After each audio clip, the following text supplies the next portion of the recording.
I think most of you know that you live your life learning every step of the way. You don't learn just because of what somebody tells you, but you learn by trial and you learn by error. That has never been stated as trial or error. It's trial and error. Which means you're going to get some things right and you're going to get some things wrong. A lot of times we spend too much time focusing on the stuff we got wrong. Till after a while you can't see everything that was right. It gets real gray, you know? But it's nights like this that reminds you that he who began this work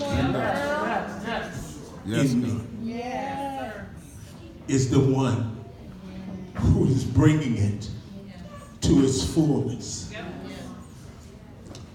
And while I was praying the other day about this birthday, my wife came to me and she said, we want to give you a party. Number one, will you allow us to do it? Number two, will you let us do it? Because I don't let stuff like this happen a lot, unless I know what's going on and I'm kind of controlling it. But I released it. And you all have blown my mind. Because I've seen my life in this room tonight. That song Earl talked about, The Time Is Now, is the first song I ever sang, ever, in front of people for Jesus. I was 13 and a half years old. And I watched God move then. And it scared me because I didn't know what it was.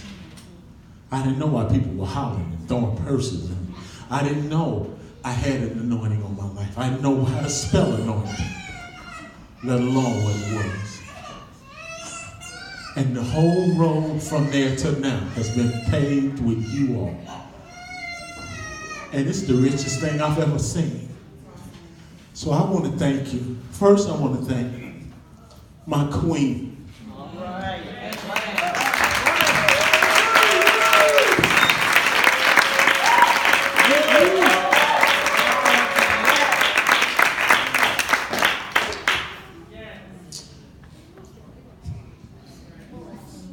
That's a bad one.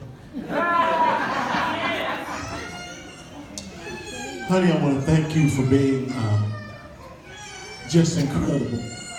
The woman is incredible. Do you understand what I mean? This woman is incredible. And outside of Jesus and my salvation, that woman is the best thing that ever happened to me in my life.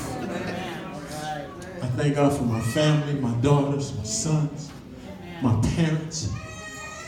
All of you, my family. I got people here from everywhere. I got people sending stuff from around the world. When I tell you, only what you do for Christ and for his people is what's going to last. Yes, God. People like Erica, one of my most precious students, gave me headache beyond belief.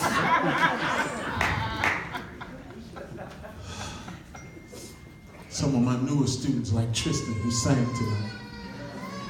Joey, who was singing like that on that tape, and he could have been more than 4.5, 5 years of age. God entrusted me with y'all. And look what I get out of it. Look what I get out of it.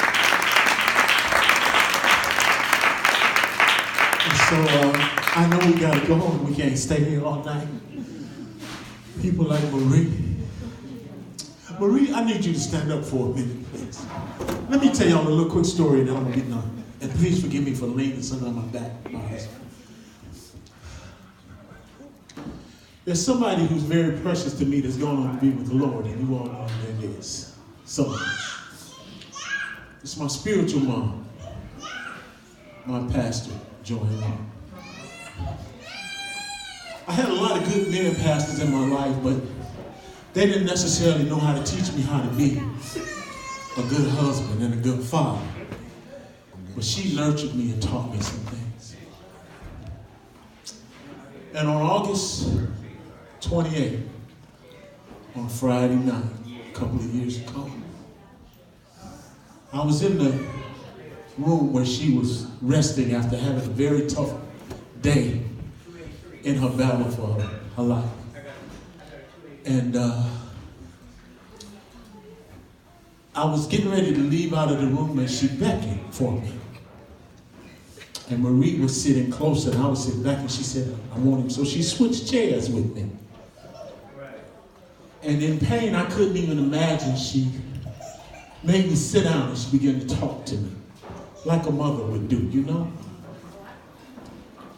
And we talked about quite a few things. I was amazed she had the strength to do it. But the last thing that she said to me is she said, Powell, I'm pretty sure I beat cancer, but I'm a little tired and I think I'm going to be going home. And I knew what she meant. And she said, I need you to do something for me. I said, what's that, Mom? She said, I need you to live.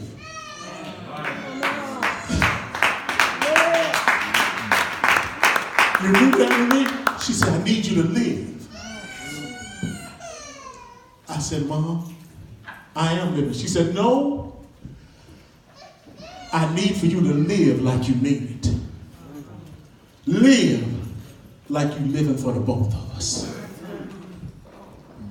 And I about lost it. I looked at Marie, I said, I don't think I can handle this. And Marie wouldn't say that. She just turned away from me and leave me there to my, you know. But I said, yes, ma'am, I will. And she said something she had never said to me before. She said, vow it to me.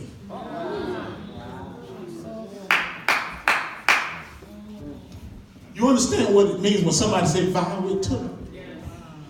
She said, vow it to me, and it went all the way to the core of my feet when she said it, and I trembled.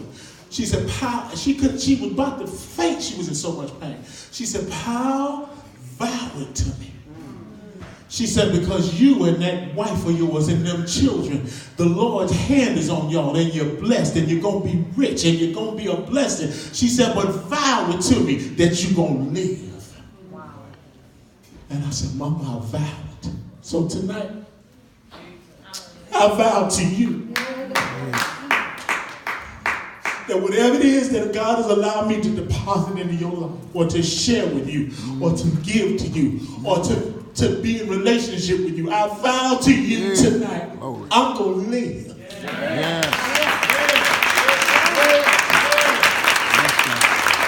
And I ain't going to just live for me. I'm going to live for you. I'm going to live with you. We're going to live together. And I promise you, I'm going to live a long time. And we're going to love a long time. Desiree, we're going to live a long time. People, we're going to live. Because God has brought a whole lot of y'all through some stuff you ain't even talking about.